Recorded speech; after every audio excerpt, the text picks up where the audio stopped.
Hai Sobat Komunikan, welcome back to my channel. Bersama saya, Miss Henny.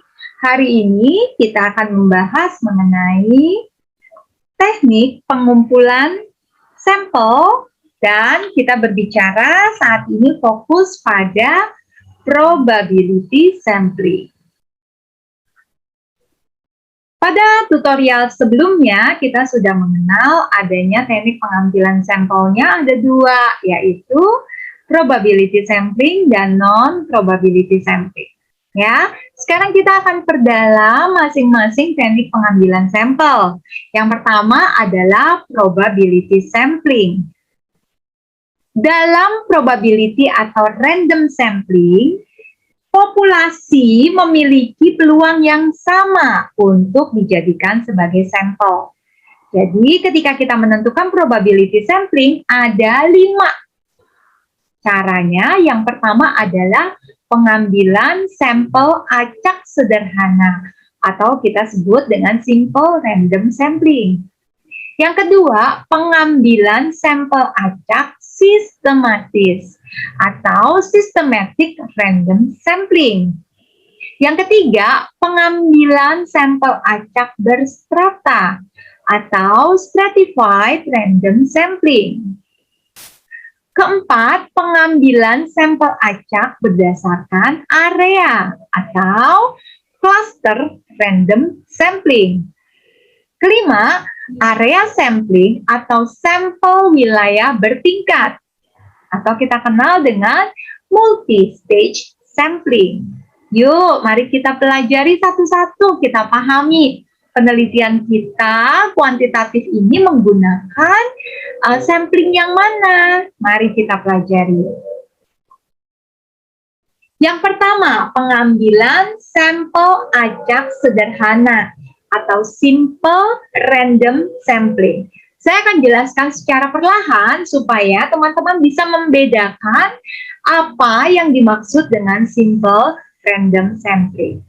Ya, simple random sampling merupakan suatu teknik pengambilan sampel yang menggunakan kaidah peluang dalam proses penentuan sampel. Untuk menerapkan kaidah peluang dalam proses penentuan sampel, maka diperlukan suatu kerangka sampel atau sampling frame. Kerangka sampel merupakan suatu daftar yang berisi kumpulan elemen-elemen populasi beserta informasinya. Saya berikan contoh, ya, simple random sampling. Misalnya, dibutuhkan 15 sampel dari populasi penelitian dengan jumlah 90 orang. Nah, dari 90 populasi itu adalah keseluruhan ya, keseluruhan unit analisis yang akan kita teliti. Ya, itu adalah keseluruhan. Kemudian dibutuhkan 15 saja dari 90 orang. Peneliti terlebih dahulu membuat undian untuk mendapatkan sampel pertama dari 90 populasi. Misalnya di dalam perkumpulan tertentu ada 90 orang. Ya, beranggotakan 90, kita mau ambil 15. Nah, gimana caranya? Diundi. Nomor berapa yang keluar? Masing-masing kita nomerin gitu ya, supaya lebih mudah. 1, 2, 3, sampai 90. Kemudian kita kocok, undiannya keluar 1. Nomor 3 misalnya. Kemudian, setelah sampel pertama didapat, nama yang terpilih sebagai sampel tersebut dikembalikan lagi, agar populasi tetap utuh berjumlah 90 orang. Ya, jadi setelah dikocok, misalnya keluar nama Henny, ya, Henny keluar. Setelah keluar, Henny nomor 1 ya, sampel pertama. Oke, dimasukkan lagi, kemudian dikocok lagi, keluar Kevin, dikocok lagi, dimasukkan lagi, keluar lagi Michelle, misalnya dikocok lagi sampai 15. Nah, ternyata ada kekurangannya. Ya, bisa kemungkinan nama Henny akan muncul 2 kali keluar. Ada kemungkinan seperti itu, ada. Ya, jadi kekurangan dari simple random sampling ini rendahnya jaminan mengenai sampel yang terpilih dapat bersifat representatif atau dapat mewakili populasi yang dituju.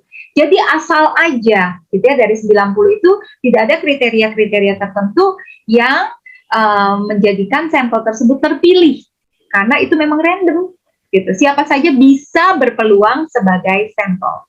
Tetapi memiliki kelebihannya apa? Ya, kecenderungan berpihak pada anggota populasi tertentu dan biasanya dapat mengetahui kesalahan error dalam penelitian. Kadang itu mengurangi bias, jadi tidak ada bias di sana. Ya, jadi jelas siapa aja yang terpilih, semua memiliki peluang yang sama. Tidak ada kriteria-kriteria tertentu. Gitu ya. Cara yang kedua, ya, pengambilan sampel acak sistematis atau systematic random sampling. Paham ya? Cara yang pertama melalui undian, kata kuncinya. Ya, jadi diundi siapa saja bisa menjadi sampel. Yang kedua, pengambilan sampel pada teknik systematic random sampling, menetapkan sampel dari awal secara acak. Kemudian sampel selanjutnya dipilih secara sistematis berdasarkan pola tertentu. Pola umum dari teknik ini adalah mengambil bilangan kelipatan dari jumlah anggota populasi dengan jumlah sampel yang akan diambil. Saya berikan contoh. Contoh systematic random sampling. Misalnya, diambil 40 sampel dari populasi yang akan masuk ke dalam sebuah ruangan. Ya, jadi ceritanya ada populasi, kemudian saya hanya perlu 40 untuk saya jadikan sebagai sampel. Setiap orang yang masuk ke urutan dari kelipatan 4 akan diambil sebagai sampel. Jadi beda ya, yang pertama itu kita kocok undian, kita nggak tahu siapa saja, bisa saja nomor 1, nomor 3, nomor 10, nomor 4, nomor 5 keluar lagi gitu ya. Tetapi kalau systematic random sampling, sudah ada sistem tertentu yang kita tentukan sebagai peneliti untuk memilih orang yang akan menjadi sampel kita. Ya, misalnya kalau dari 4 saya butuh 40, berarti saya mau kelipatan 4 gitu ya. Berarti ya sudah orang keempat, orang ke-8, orang ke-12, orang ke-16, begitu seterusnya sampai saya dapatkan 40 sampel. Ya, ataupun misalnya saya mau kelipatan 3 misalnya, ya sudah berarti orang ke-3, orang ke-6, orang ke-9, orang ke-12 dan seterusnya. Ya, sudah ada sistematik sekalipun tidak ada syarat-syarat atau kriteria tertentu untuk dijadikan sebagai sampel. Ya, berarti tetap random tetapi sudah ada sistematik ya yang ditentukan untuk mengambil sampel. Paham ya perbedaan yang ke-1 dengan yang kedua? Nah, sekarang kita lanjut berikutnya. Kelebihannya apa? Cara ini lebih cepat, lebih mudah, dan lebih gampang dilakukan. Tetapi kekurangannya, jika populasi memiliki pengurangan karakteristik yang relatif tetap, maka sampel akan cenderung sama atau bersifat seragam. Jadi bisa kemungkinan sampel itu tidak mencerminkan populasi yang ada. Nah, berikutnya cara yang ketiga, pengambilan sampel acak berstrata atau stratified random sampling. Mari kita bedakan. Metode pengambilan sampel ini digunakan pada populasi yang memiliki susunan bertingkat atau berlapis-lapis. Teknik ini digunakan bila populasi memiliki anggota atau unsur yang bersifat tidak homogen dan berstrata secara proporsional, sehingga setiap strata harus terwakili dalam sampel. Ya, jadi harus ada perwakilan dalam setiap stratanya, gitu ya. Saya berikan contoh. Misalnya, penelitian masyarakat terhadap partisipasi pemilihan umum yang dikelompokkan berdasarkan usia pemilih. Tingkatan dari kelompok tersebut akan ditentukan dari usia yang paling rendah hingga usia yang paling tinggi atau sebaliknya. Jadi ketika kita menentukan misalnya pemilihan umum berdasarkan usia, ada generasi X yang paling tua, misalnya baby boomers, ada generasi X, generasi Y, ada generasi alpha, ada generasi, nah masing-masing generasi itu harus diwakili oleh sampel-sampel yang sehingga penelitian tersebut bisa dinyatakan objektif. Karena populasinya itu berstruktur, dikelompokkan berdasarkan usia. Ada usia tua, usia muda, usia menengah misalnya. Jadi penelitian ini memiliki populasi yang berstruktur. Bagaimana kalau populasi tersebut berstruktur? Maka strategi ini, stratified random sampling ini yang digunakan. Sehingga setiap level dari populasi dapat terwakili. Paham ya teman-teman ya? Oke. Kelebihannya apa? Lebih andal dan juga lebih informatif karena dapat memastikan bahwa subkelas atau setiap strata sudah terwakili secara lebih memadai dalam sampel yang sudah dipilih. Kekurangannya, jumlah sampel dalam setiap subkelas mungkin saja tidak mencukupi untuk dapat mewakili populasi. Contoh, misalnya ketika pemilu misalnya, ketika kalian mau meneliti peneliti dari baby boomers usia yang sudah lanjut usia di atas 60 tahun misalnya, kemungkinan sampelnya itu akan sangat sedikit dan tidak bisa mewakili populasi.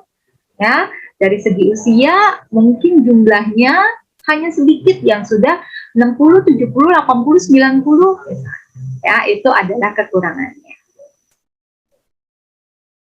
Yang keempat, pengambilan sampel acak berdasarkan area atau wilayah. Kita kenal dengan cluster random sampling, yaitu menentukan sampel berdasarkan kelompok wilayah dari anggota populasi penelitian. Teknik ini biasanya subjek penelitian akan dikelompokkan menurut area ataupun tempat domisili anggota populasi. Umumnya, metode ini sering digunakan untuk mempelajari populasi yang besar, khususnya yang sudah tersebar secara geografis. Jadi ketika kita mau melakukan penelitian, tetapi populasinya banyak, maka kita akan kelompokkan. Contoh, misalnya peneliti ingin mengetahui tingkat partisipasi masyarakat Kota Jakarta terhadap program pemerintah pusat. Misalnya ya. Kemudian peneliti bisa menentukan sampel dari wilayah-wilayah yang tersebar di Kota Jakarta, baik tingkat kecamatan, desa, RT ataupun RW. Ya, misalnya oke, saya mau tingkat wilayah Jakarta Barat saja. Bagaimana masyarakat Kota Jakarta Barat berpartisipasi terhadap program pemerintah, gitu ya. Atau nanti teman-teman meneliti juga, misalnya di Jakarta Utara, pada kecamatan ini, desa ini, RT ini, RW segini, misalnya, untuk mengetahui tingkat partisipasi mereka terhadap program pemerintah pusat. Jadi ingat kalau kita bicara tentang cluster random sampling, berarti bicara tentang area. Gitu ya. Kelebihannya, metode ini memerlukan biaya dan waktu yang lebih efisien, khususnya untuk sampel yang sudah tersebar secara geografis dan akan sulit mengambil sampel secara tepat. Tetapi kekurangannya, kemungkinan perbedaan unit dan anggota populasi dapat mengurangi efektivitas teknik ini. Ya, ketika teman-teman tersebar populasinya di seluruh daerah, maka dengan menggunakan cluster random sampling ini akan lebih mudah untuk mengambil sampel, gitu ya, karena sudah diwakili dari sampel-sampel yang akan teman-teman teliti berdasarkan wilayah-wilayahnya. Yang kelima, area sampling atau sampel wilayah bertingkat, multi-stage sampling. Disebut juga sebagai teknik sampling acak bertingkat. Multi-stage sampling adalah penggunaan beberapa metode random sampling secara bersamaan dalam suatu penelitian secara efektif dan efisien. Dalam hal ini, salah satu kunci yang perlu diketahui adalah beberapa metode sampling yang berbeda yang digunakan secara bersama-sama. Jadi misalnya ada yang menggunakan secara simple random sampling digabungkan dengan stratified misalnya. Atau ada juga bicara tentang cluster digabungkan juga misalnya dengan seperti yang tadi kita teliti misalnya random sampling gitu ya. Jadi ini adalah beberapa metode yang digunakan secara bersama-sama dalam suatu penelitian. Kelebihannya apa? Kontrol terhadap kesalahan random sampling ini cenderung lebih mudah diatasi, ya, dan cenderung memerlukan biaya yang lebih sedikit. Tetapi kekurangannya, pemahaman tentang multi-stage ini bisa menjadi hal yang krusial ternyata salah dalam melakukan penelitian, salah milih sampel, salah menentukan siapa yang akan menjadi sampelnya, dan lain sebagainya, bisa menyebabkan penelitian tersebut tidak bisa berjalan dengan baik. Bagaimana teman-teman? Sudah paham 5 metode probability sampling? Oke, kalau sudah paham, mari kita akan lanjutkan untuk penelitian yang non-probability sampling pada tutorial berikutnya. Saya Miss Henny, sampai jumpa di channel berikutnya. Salam!